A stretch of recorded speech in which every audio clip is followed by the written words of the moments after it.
금세기 최고의 투자 방법이라는 펀드, 그 비밀을 파헤쳐 볼까요?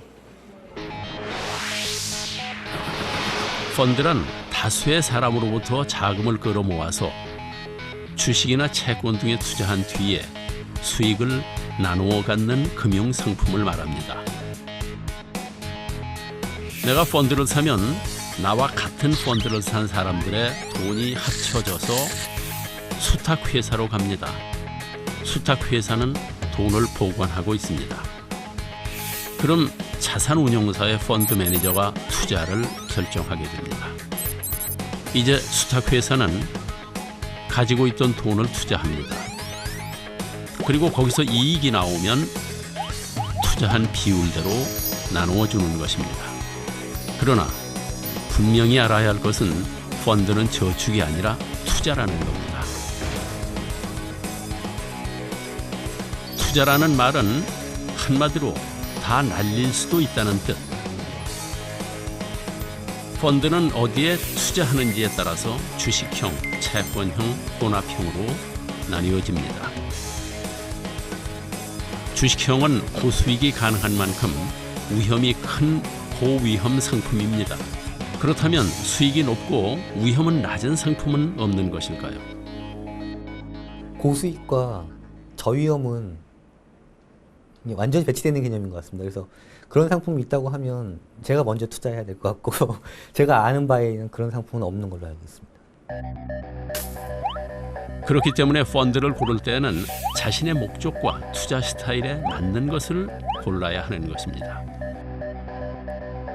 방금 보셨지만 내가 은행에서 펀드를 샀다고 해서 은행에서 펀드를 운영하는 게 아닙니다. 은행은 그저 펀드를 파는 판매자와 돈을 맡아두는 수탁자의 역할을 할 뿐이죠.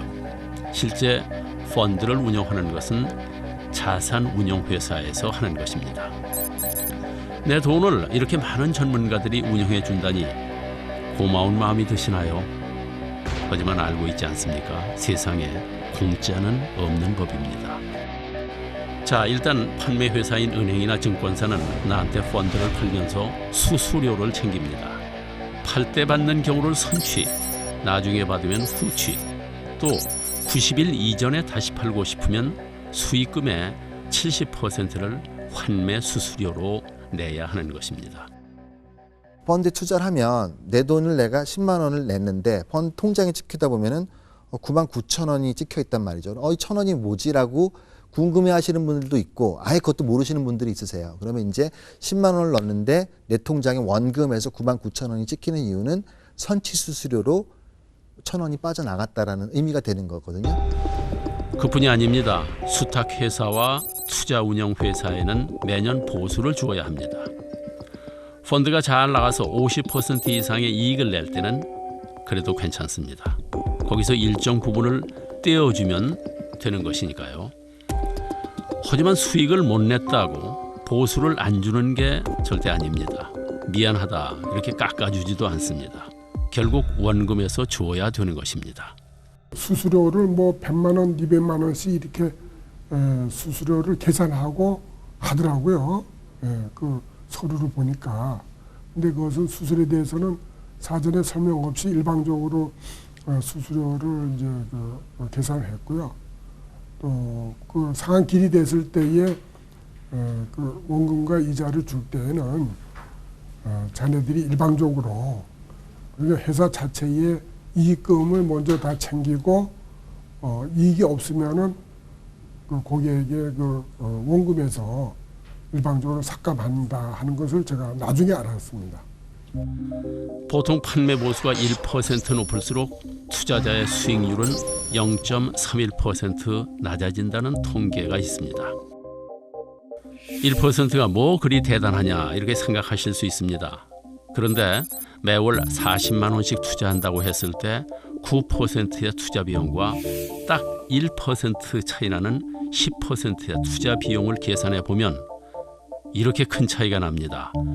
그러니 수수료는 0.1%라도 아껴야 되는 것입니다.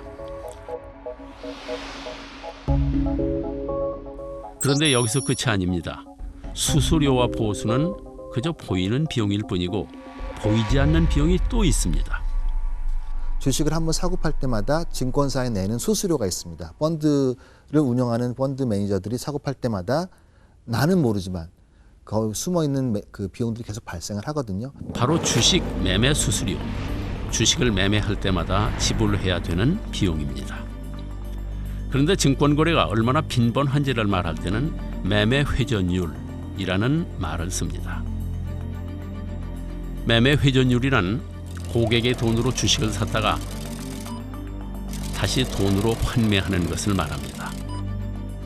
이렇게 한 바퀴 도는 것을 회전율 100%라고 합니다. 자산운용회사가 우리가 모아준 100억 펀드로 주식을 다 샀다가 그대로 다 팔면 매매 회전율은 100%입니다. 미국은 평균 100%입니다. 그럼 두 바퀴를 돌리면 200%, 미국에서는 이 정도만 돼도 깜짝 놀란다고 합니다. 그런데 우리나라의 경우 대형 펀드 중 1,400%, 1,500%인 것이 허다합니다. 심지어 6,200%인 것도 있었습니다. 회전할 때마다 매매 수수료를 지불해야 하는데 이렇게 회전율 높으니 그 수수료 또한 만만치 않습니다. 그러니까 펀드를 살 때는 꼭 매매 회전율을 확인해야 되는 것입니다. 주식이나 채권을 사고 팔 때 거래 비용이 발생을 하는데 많이 회전율이 높다라는 건 많이 사고 팔았기 때문에 투자자들이 모르고는 있지만 지불해야 되는 비용들은 많아진다는 거거든요. 자, 그럼 이쯤에서 궁금해집니다. 도대체 어떤 펀드를 골라야 할까요? 우리의 목표는 손실은 최소로 줄이고 이익은 최대로 키우는 것. 종류도 많고 이름도 하도 길고 복잡해서 모르겠다고요. 다행히 펀드의 이름은 일정한 형식이 있습니다. 자, 그럼 어떻게 읽어야 되는지 알아보겠습니다. 제일 앞에는 자산운용사가 나오고 그 다음은 투자 전략이 나옵니다. 다음은 주로 어디에 투자하는지 쓰여있고 그 다음엔 시리즈 번호를 씁니다. 4라고 쓰면 네 번째 시리즈, 1이라고 쓰면 첫 번째 시리즈를 뜻합니다. 시리즈 번호가 높다는 것은 나름 잘 나가는 펀드를 의미합니다. 그리고 마지막으로 수수료 체계를 표시하는 것입니다. A는 선취, B는 후취, C는 둘 다 없는 경우입니다. 정말 길고 복잡하죠. 그래도 펀드에 가입할 땐 먼저 이름을 보십시오. 어디에 운용하고 무엇에 투자되고 또 수수료는 어떻게 내는 것인지 다 확인해 봐야 합니다. 주의해야 할 것은 또 있습니다. 바로 수익률인데요. 펀드 가입할 때 판매자가 제시하는 수익률은 다 과거의 데이터입니다. 앞으로 어떻게 될지는 아무도 모릅니다. 지금 제일 잘 나가는 펀드라는 건 이미 꼭대기에 와 있다는 것.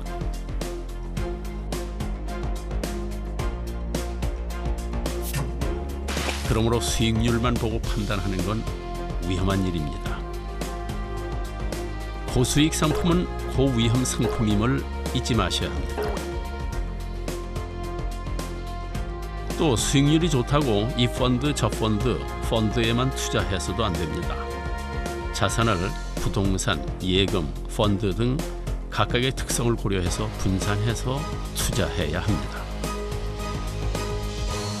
내가 그 수익을 좀 추구하는 스타일인지 아니면 수익은 좀 낮더라도 안정적인 그 수익을 기대하는 그 성향인지를 파악을 하신 다음에 성격이 전혀 다른 상품들, 즉 펀드, 예금, 채권 뭐 이런 식으로 이제 부동산 전혀 다른 상품들을 잘 섞는 게 진정한 의미의 분산 투자라고 생각을 합니다.